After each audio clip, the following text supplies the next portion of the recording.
Now you adorablenesses, I'm going to review for you four movies that open this week. This is not a major movie opening weekend, and it may be that Shrek will still continue to rock and roll, but Marmaduke may actually give Shrek a run for its money. Is it as good as Shrek? No, but it's new.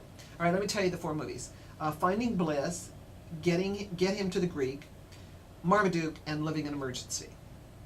Okay, Finding Bliss is not bad, but it cheats, which drives me crazy. When movies sort of expect that you're so stupid you're not going to figure out that they've made a movie about pornography seeming to sneer at pornography while using pornography to get people into the theater, that kind of thing drives me nuts, and that's what this movie does.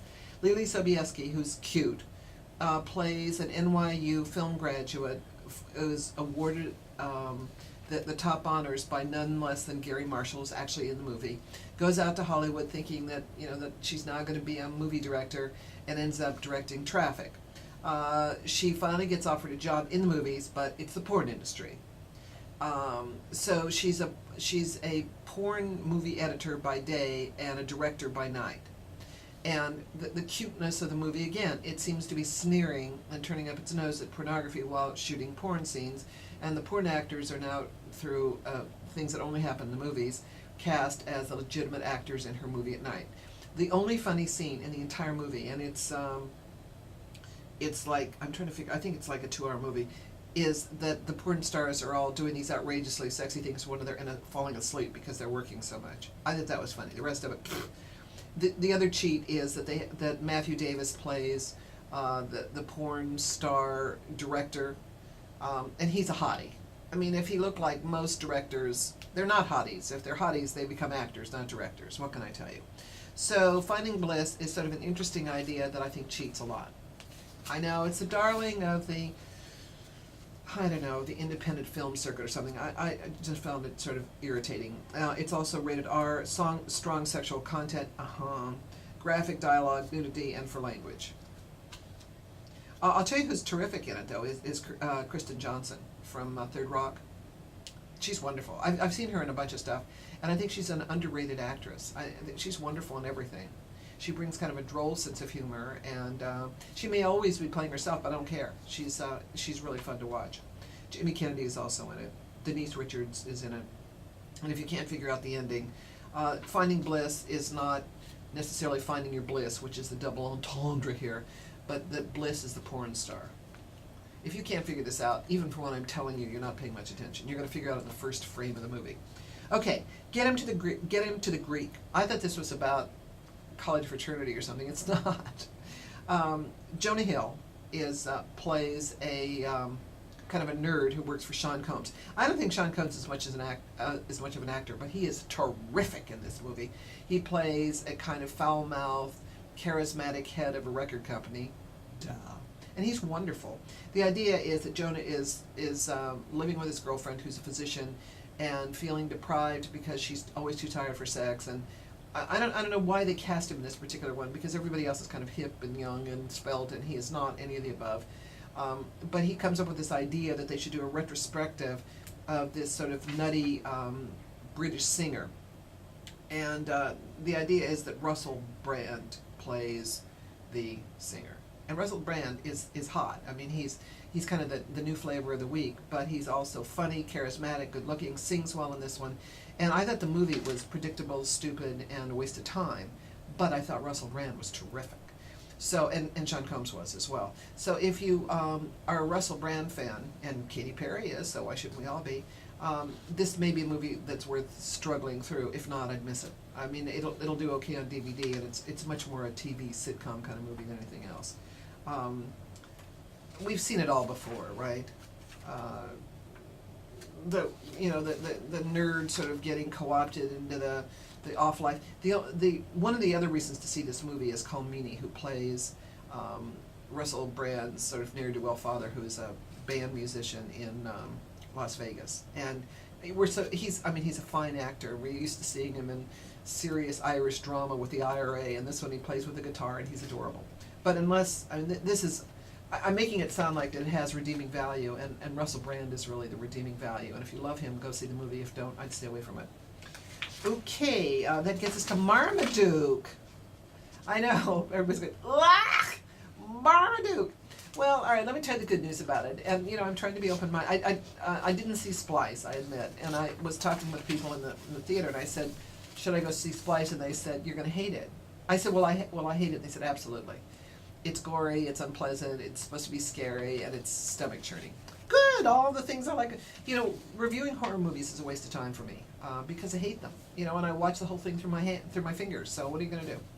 And I always jump, which irritates me. All right, Marmaduke is none of the above. It's not Splice. Owen Wilson plays Marmaduke, who is the Great Dane from the comic books. This is not a terrible movie. It's not nearly as bad as I expected it to be. Your kids will love it. Because there are all sorts of fart jokes, and there are all sorts of tinkle jokes, and the story itself is so yawn-worthy. A man takes his adorable family to California for a better job, and then promptly neglects them, and the dog is the only one who can make the father see the error of his ways. But this has also got animated dogs talking through it, and make sure if you're going to go to this, I know, that you stay for the final sequence, because there are dancing dogs that are just adorable. It's not a terrible movie if you're looking for something to see with your kids and you've already seen Shrek. Although your kids will just think that the tinkle jokes and the fart jokes are adorable. I mean, it's as I said, it's not horrible. Would I pay to see it? No. But I review movies so you don't have to pay to see them if you don't want to. And if you have a 10-year-old around the house or an 8-year-old, this may be exactly the thing to do with them over the weekend. And, you'll be a little bored, but not terrible, and there's nothing else you can take them to anyway. Okay, the final movie is a documentary called Living in Emergency: Stories of Doctors Without Borders. And this is actually a pretty interesting movie, except that it's pretty honest about pointing out one of the problems about what happens when liberals, which I would probably consider myself, sort of walk into an area without thinking through their exit strategy. I always think about exit strategy. I'm not that liberal. And the idea is that these guys are do-gooders who take a year of their life and go to war zones in Liberia or the Congo with unbelievably horrible conditions and work in basically MASH kind of conditions. And these are guys who are very well trained, and they're working in really primitive situations where they're using Gatorade instead of saline solutions.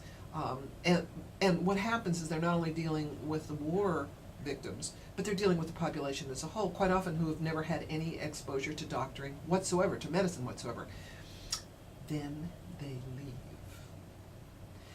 And that's where the chaos begins.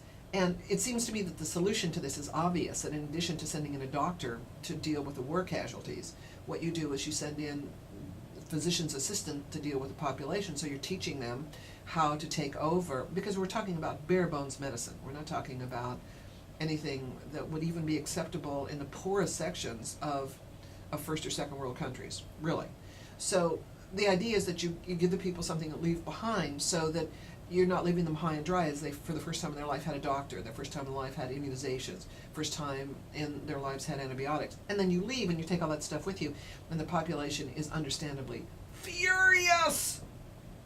And the conflicts that arise in leadership and whatever. So it's an interesting documentary, but the solution is inherent in the problem. I feel like I should write them a letter. But documentaries, let me just say a quick word about documentaries. They are the reason I think a lot of people go to the movies these days. That and 3D. Because documentaries in some ways are 3D. They're real life as opposed to a script. And they're taking on things that we're concerned about, whether it's the Cove or global warming or even Michael Moore's stuff, which is certainly very political. I'm not saying the documentaries aren't political, but they're dealing with real life problems as opposed to Marmaduke. What can I tell you? All right, so pick of the week, probably, believe it or not, Living in Emergency, just because it's much more interesting than any of the other three, that you have some feeling that you're not wasting your time completely. And to be honest with you, the other three are time wasters, time killers, that if you don't have anything better to do and you'd rather have somebody else pay for the air conditioning and you love popcorn, you go to the movies this weekend. But Shrek will probably beat it out, and people do not go in hordes to see documentaries. What can I tell you? That's the pick. For more information, go to drjoyreviews.com. 800-544-7070. I'm Dr. Joy Browne.